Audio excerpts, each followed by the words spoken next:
नमस्कार साथियों, online academy में आप सभी का हार्दिक स्वागत है।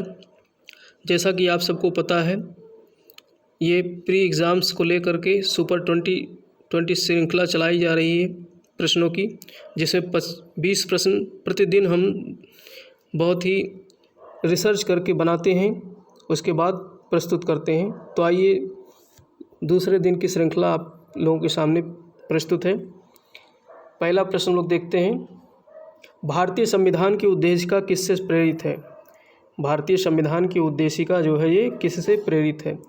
पंडित जवाहरलाल नेहरू के उद्देश्य प्रस्ताव से, ऑस्ट्रेलिया के संविधान से, पंडित जवाहरलाल नेहरू के उद्देश्य प्रस्ताव से, या और दूसरा ऑस्ट्रेलिया के संविधान से।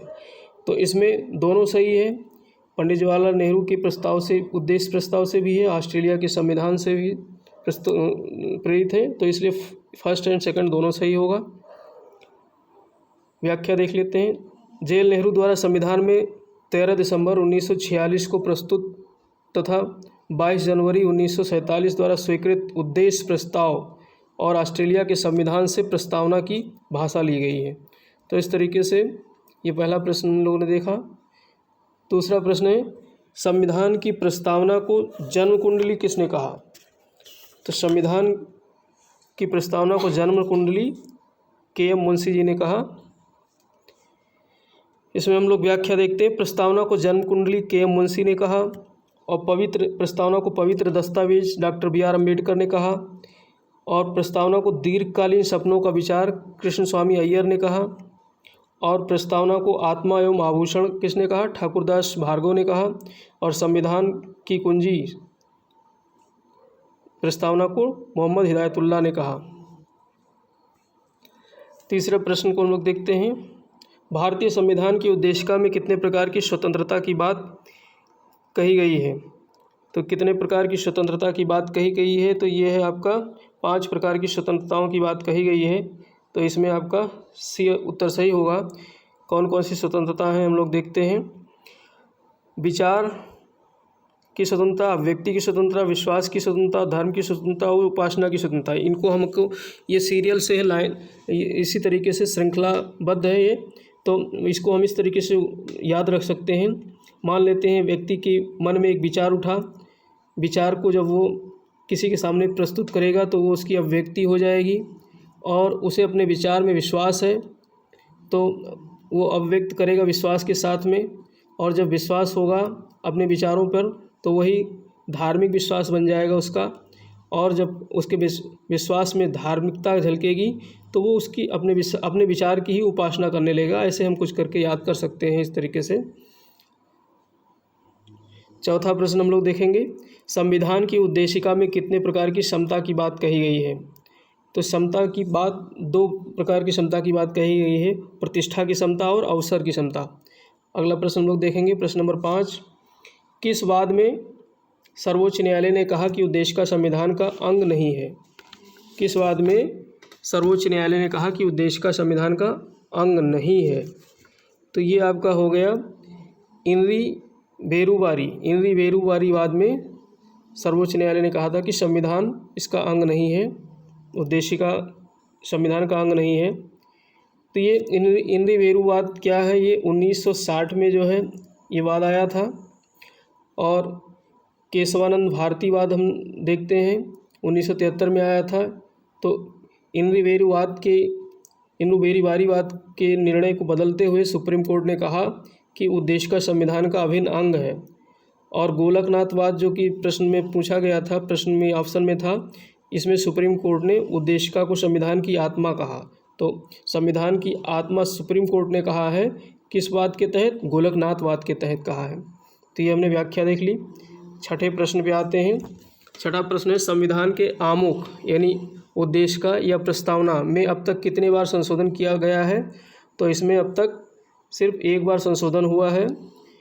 संविधान के आमुख में सिर्फ 1 बार संशोधन हुआ है, 42वें संविधान संशोधन 1976 में, जिसमें 3 शब्द जोड़े गए थे, समाजवादी, पंथनिरपेक्षता और अखंडता। ये 3 शब्द उस समय जोड़े गए थे। 7वां प्रश्न लोग देखते हैं, भारतीय संविधान की प्रस्तावना अपने नागरिकों को कौन से न्याय प्रदान करता है? तो कौन कौन से न्याय प्रदान करता है? तो केवल सामाजिक न्याय या केवल सामाजिक और राजनीतिक न्याय या सामाजिक, आर्थिक और राजनीतिक तीनों न्याय या न्याय प्रदान ही नहीं करता है। तो इसमें होगा सी वाला, सामाजिक, आर्थिक और राजनीतिक तीनों न्याय प्रदान करता है। कभी कभी प्रश्न घुमा करके पूछ लेता है, कहेगा धार्मिक न्याय पूछ सकता है। तो इस तरीके से धार्मिक न्याय नहीं प्रदान करता है, बल्कि हमें तीन न्याय ही, सामाजिक, आर्थिक और राजनीतिक, याद रखना। 8वां प्रश्न हम लोग देखते हैं, संविधान की मूल प्रति किस भाषा में लिखी गई है। दोस्तों याद रखना, ये प्रश्न बहुत ही संभावना है आने की, क्योंकि अब पीसीएस कुछ इसी तरीके से फैक्ट वाले प्रश्न पूछने लगा है।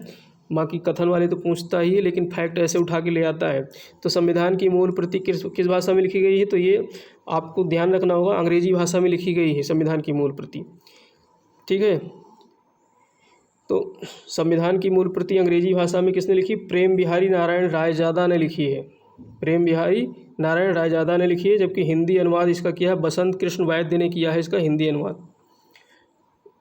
अगला हम लोग देखते हैं 9वां प्रश्न, निम्नलिखित में से किस वाद में उच्चतम न्यायालय ने कहा कि उद्देशिका संविधान का भाग है। पीछे भी हमने देखा था, इसमें भी देख रहे हैं, ये नए कलेवर का प्रश्न है। तो इसमें केवल केशवानंद भारती बनाम केरल राज्य या केवल मुंबई बनाम यूनियन ऑफ इंडिया या ए और बी दोनों, यानी केशवानंद भारती और मुंबई दोनों मामले हैं या इनमें से कोई नहीं। तो हम लोग इसमें देखते हैं कि दोनों वादों में जो है संविधान ने, वो सुप्रीम कोर्ट ने उद्देशिका को संविधान का अंग माना था। केशवानंद भारती एवं मुंबई दोनों वादों में सुप्रीम कोर्ट ने उद्देशिका को संविधान का अंग माना था। जबकि हमने इनरू वेरी वॉरी में पढ़ा था कि 1960 में जो आया था वाद, उसमें संविधान को अंग नहीं माना था सुप्रीम कोर्ट ने। तो इस तरीके से ये जो है अपना रिव्यू करती रहती है कोर्ट, अपना सुप्रीम कोर्ट अपने डिसीजन को ही रिव्यू करती रहती है। तो 10वां प्रश्न है, भारत में विधि दिवस कब मनाया जाता है। विधि दिवस, अब ये विधि दिवस जो है उसी दिन मनाया जाता है जिस दिन हमारा संविधान अंगीकृत किया गया था, यानी 26 नवंबर को।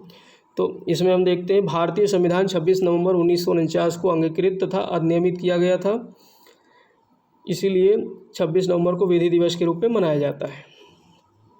11वां प्रश्न, संविधान सभा के संवैधानिक प्रवक्ता कौन थे। तो संविधान सभा, देखो अभी तक तो प्रश्न ये आता था संविधान सभा के संवैधानिक सलाहकार कौन थे, लेकिन ये नया प्रश्न देखिए, प्रवक्ता पूछ लिया। बहुत ध्यान से आपको पढ़ना है, नहीं तो जाते ही आप तुरंत BN राव मार देंगे। ये नहीं है, BN राव गलत है। तो ये आपका प्रवक्ता कौन थे? सर्वपल्ली राधाकृष्णन थे, बी होगा सही इसका। अब यहाँ हम लोग देखते हैं व्याख्या में, संवैधानिक सलाहकार BN राव थे, जबकि संवैधानिक प्रवक्ता सर्वपल्ली राधाकृष्णन थे। और संविधान सभा के पहले उपाध्यक्ष से HC मुखर्जी। 12वां प्रश्न लोग देखेंगे, संवैधानिक सलाहकार BN राव के बारे में सही कथन या कथनों की पहचान कीजिए। अंतर्राष्ट्रीय न्यायालय में भारत के प्रथम जज नियुक्त हुए, कौन? BN राव। नेपाल का संविधान बनाया। तो इन दोनों में से कौन सा कथन सही है? तो पहला कथन सही है, केवल अंतर्राष्ट्रीय न्यायालय में भारत के प्रथम जज नियुक्त हुए, कौन? BN राव। लेकिन नेपाल का संविधान तो अभी बना है, BN राव तो बहुत पुराने थे, अब तो इमर-मुरा गए होंगे, तो इसलिए जो है ये नहीं सही है। तो फिर इन्होंने एक किसी और देश का संविधान बनाया था, वो बनाया था उन्होंने बर्मा का संविधान, तो इसमें ए सही होगा। इसकी व्याख्या देखते हैं, BN राव हेग स्थित अंतर्राष्ट्रीय न्यायालय के प्रथम भारतीय जज नियुक्त हुए, परंतु उन्होंने बर्मा का संविधान बनाया, नेपाल का नहीं, बर्मा का संविधान बनाया। 13वां प्रश्न लोग देखते हैं, JL नेहरू यानी जवाहरलाल नेहरू द्वारा संविधान सभा की किस बैठक में उद्देश्य प्रस्ताव पेश किया गया। कौन सी बैठक में उन्होंने संविधान सभा में अपना उद्देश्य प्रस्ताव पेश किया था? तो ये तीसरी बैठक थी। तीसरी बैठक में उन्होंने अपने उद्देश्य प्रस्ताव को पेश किया। तो दोस्तों आप लोग तारीख लिख करके कमेंट में बताएंगे कौन सी तारीख में उद्देश्य प्रस्ताव जवाहरलाल नेहरू ने तीसरी बैठक में संविधान सभा के समक्ष प्रस्तुत किया था। 14वां प्रश्न है, भारतीय संविधान को वकीलों का स्वर्ण किसने कहा। वकीलों का स्वर्ण कहा भारतीय संविधान को, तो ये किसने कहा था? ये कहा था आपका सर आइवर जेनिंग्स ने कहा था वकीलों का स्वर्ण। क्यों इसको कहा था? क्योंकि भारतीय संविधान बहुत ही जो है लंबा संविधान है, इसमें बहुत सारी धाराएं हैं, बहुत सारे जो है उपधाराएं हैं, यानी अनुच्छेद तमाम उसकी धाराएं बनाई गई हैं कई, तो इसीलिए आइवर जेनिंग्स ने कहा था वकीलों का स्वर्ण है ये। अब क्या कौन कौन क्या क्या किसने कहा ये देखते हैं हम। वकीलों का स्वर्ण सर आइवर जेनिंग्स ने कहा। विश्व का सबसे बड़ा एवं विस्तृत संविधान भी आइवर जेनिंग्स ने कहा। अर्धसंघीय संविधान केसी वेयर ने कहा।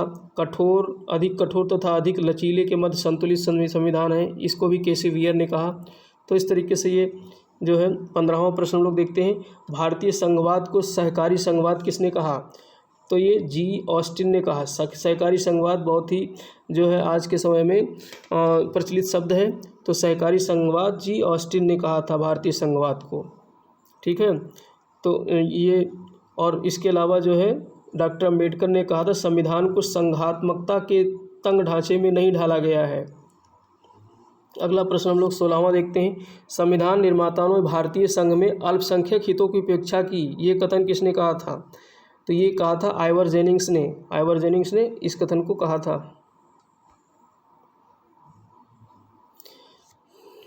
अगला प्रश्न लोग देखते हैं 17वां, सूची वाला है, मिलान करना है। सूची ए, सूची 2, देशी रियासत समझौता ये संबंधित है। अब यहाँ पे रियासत आ गया तो रियासत से ये मत कंफ्यूज हो जाना कि रियासत जो है पटेल से संबंधित है। रियासत का यहाँ पे पटेल, अगर कोई भी रियासत आता है तो आप सीधे राजेंद्र प्रसाद को मारेंगे। किसी प्रकार से रियासत अगर आ जाता है मिलान करने के लिए या लिखने के लिए समितियों में, तो राजेंद्र प्रसाद उससे संबंधित होंगे। प्रांतीय संविधान समिति जो है पटेल जी होंगे। कार्य संचालन समिति के.एम. मुंशी होंगे।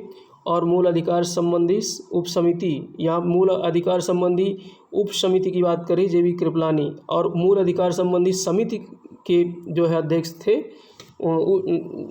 सरदार पटेल, तो इसकी उप समिति के जे.बी. कृपलानी थे। तो यहाँ पर हम लोग देखेंगे सी वाला ऑप्शन सही होगा। ए में 2, बी में 1 और सी में 4 और डी में 3। तो इस तरीके से ये सी वाला ऑप्शन सही होगा। 18वां प्रश्न, संविधान सभा में महिला सदस्यों की संख्या कितनी थी? तो 15 सदस्य थी। संविधान सभा में महिलाओं की संख्या 15 थी। अब यहाँ हम लोग व्याख्या देखते हैं। 15 महिला सदस्य थी, परंतु 26 नवंबर 1949 को जब संविधान पर उपस्थित 284 सदस्यों ने हस्ताक्षर किए तो उस पर केवल 8 महिला सदस्यों ने हस्ताक्षर किए। यानी कि जब 26 नवंबर 1949 को संविधान अंगीकृत हुआ तो उस समय संविधान सभा में कितने सदस्य उपस्थित थे? 284 सदस्य। इन लोगों ने हस्ताक्षर किए। इसमें 8 महिलाएं भी उपस्थित थी, यानी 15 में से सिर्फ 8 महिलाएं, 7 महिलाएं अनुपस्थित थी। तो याद रखना है आप लोगों को। 19वां प्रश्न है, संविधान निर्माण हेतु संविधान सभा के प्रारूप पर 3 वाचन हुए, इनमें सबसे लंबा कौन सा था? भाई 3 वाचन हुए थे संविधान निर्माण के लिए इस प्रारूप पर, तो इनमें सबसे लंबा वाचन कौन सा था? तो सबसे लंबा वाचन दूसरा था, बीच वाला वाचन सबसे लंबा था। देखते हैं तीनों वाचन की क्या क्या जो है समय है। तो प्रथम वाचन हुआ था 4 नवंबर 1948 से 9 नवंबर 1948 तक। सबसे कम समय तक वाचन इसी में हुआ था, 4 नवंबर 1948 से 9 नवंबर 1948। यानी अगर प्रश्न ऐसे भी पूछ सकता है सबसे छोटा वाचन कौन सा था, तो प्रथम वाचन था। द्वितीय वाचन चला था 15 नवंबर 1948 से 17 अक्टूबर 1949, लगभग 1 साल चला था ये। तो दूसरा वाला वाचन सबसे बड़ा वाचन हो गया। तीसरा वाचन 14 से 26 नवंबर 1949, यानी 14 नवंबर 1949 से 26 नवंबर 1949। तो इस तरीके से ये आप लोगों को ध्यान रखना है। 20वां प्रश्न है, भारतीय संविधान में लगभग कितने शब्द हैं? ये भी थोड़ा अब इस तरीके से भी घुमा फिरा के प्रश्न पूछने लगा है। तो भारतीय संविधान में लगभग 1.5 लाख शब्द हैं। इसको ऐसे ही रख दिया था मैंने। ठीक है दोस्तों, तो इसी के साथ बहुत बहुत धन्यवाद। आप लोग चैनल को लाइक कीजिए, सब्सक्राइब कीजिए और देखते रहिए। और इसी तरीके से हम डेली कुछ ना कुछ इनोवेटिव प्रश्न लेकर के आ रहे हैं, कुछ ना कुछ विश्लेषणात्मक और इस तरीके से काफ़ी जो है हर परीक्षाओं में फ़ायदा करने वाले प्रश्नों का हम एक श्रृंखला तैयार कर रहे हैं पर डे 2020। तो आप लोग बेल आइकन भी प्रेस कर दीजिए जिससे कि ताज़े नोटिफिकेशन आप लोगों को मिलता रहे। इसी के साथ नमस्कार, धन्यवाद।